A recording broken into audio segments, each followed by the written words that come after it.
Bien, chers frères et sœurs dans le Seigneur, que la grâce et la faveur de notre Seigneur Jésus descendent et demeurent sur chacun et sur chacune de vous. Joyeux Noël, mes vœux les meilleurs pour ce jour de la nativité de notre Seigneur Jésus. Je voudrais juste à ce jour vous souhaiter un joyeux Noël, vous souhaiter beaucoup de paix, de joie et de bénédiction en ce jour où notre Sauveur est né. Noël pour moi, et je voudrais juste partager ce petit mot avec vous.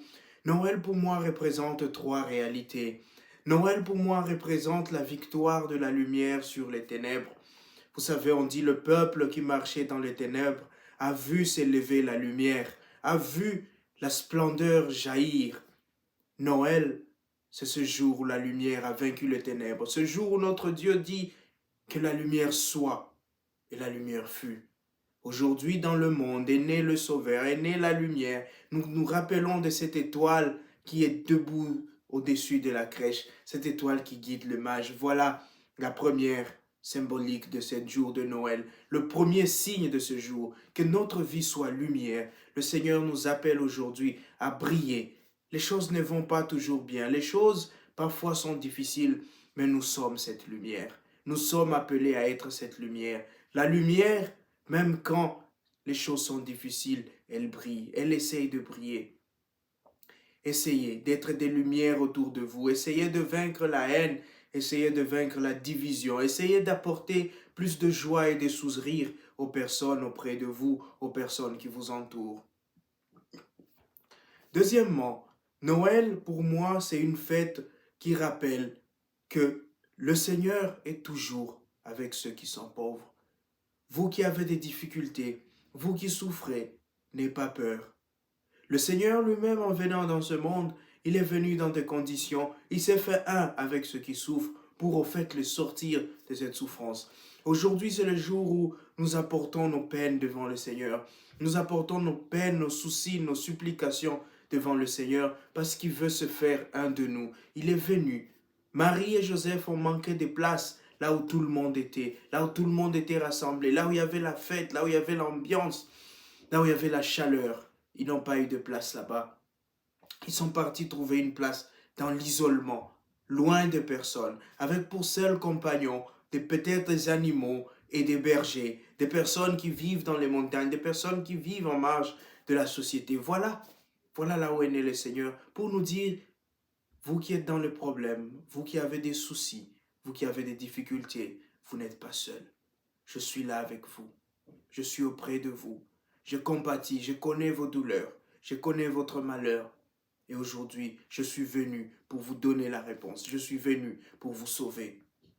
Et le troisième élément que je voudrais partager avec vous sur Noël, c'est que Noël, c'est un jour de partage, c'est un jour de fête, c'est un jour de repas. Vous savez, le terme Bethléem signifie maison de pain.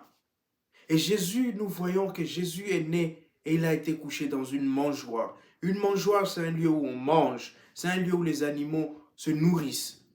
Et donc Jésus, lui, en venant, il ne vient pas pour se donner aux animaux, il vient pour se donner à nous. Et donc le pain et le vin que nous mangeons ou que nous partageons à l'Eucharistie, le voilà déjà prêt à se donner, prêt à être tout à nous. Déjà naissant, venant au monde, Jésus s'est déjà donné à nous. Il est déjà devenu le pain vivant, celui qui descend du ciel et celui que nous allons manger. Il est né à Bethléem, c'est pas par hasard. Il est né dans la maison du pain. Et aujourd'hui, Noël nous rappelle que nos maisons doivent être ces maisons du pain. Ces maisons où ceux qui arrivent trouvent du pain et un peu d'eau. Ces maisons où ceux qui arrivent trouvent du réconfort. Ces maisons où ceux qui arrivent, ils sont nus, ils trouvent des habits. Ces maisons où ceux qui arrivent, s'ils ont soif, ils trouvent de l'eau. Voilà ce qu'est Noël. Une fête de partage, un jour où on partage, puisque Dieu lui-même vient de nous montrer l'exemple. Cet exemple du partage, il se partage lui-même à nous, il se donne entièrement à nous. Alors, avec ces trois éléments, demandons ces grâces au Seigneur pour que nous puissions fêter Noël en sachant que ce jour, c'est un jour de la victoire de la lumière, en sachant que ce jour, c'est un jour où nous sortons de nos ténèbres, nous venons admirer la lumière, en sachant que ce jour, c'est ce jour où nous partageons, nous sortons de nous-mêmes, de nos égoïsmes, de nos enfermements, et nous allons donner aux autres. Que le Seigneur nous donne la grâce d'être lumière pour ce monde, qu'avec lui nous puissions prier, qu'avec lui nous puissions apprendre à partager et qu'avec lui aussi nous puissions ouvrir le monde à son amour, nous puissions ouvrir le monde à sa lumière et que nous puissions être avec les plus pauvres et que nous puissions nous rappeler toujours que malgré nos problèmes, malgré nos difficultés, le Seigneur ne nous abandonne pas. Joyeux Noël, que Dieu vous bénisse et que chaque jour de votre vie soit Noël. Amen.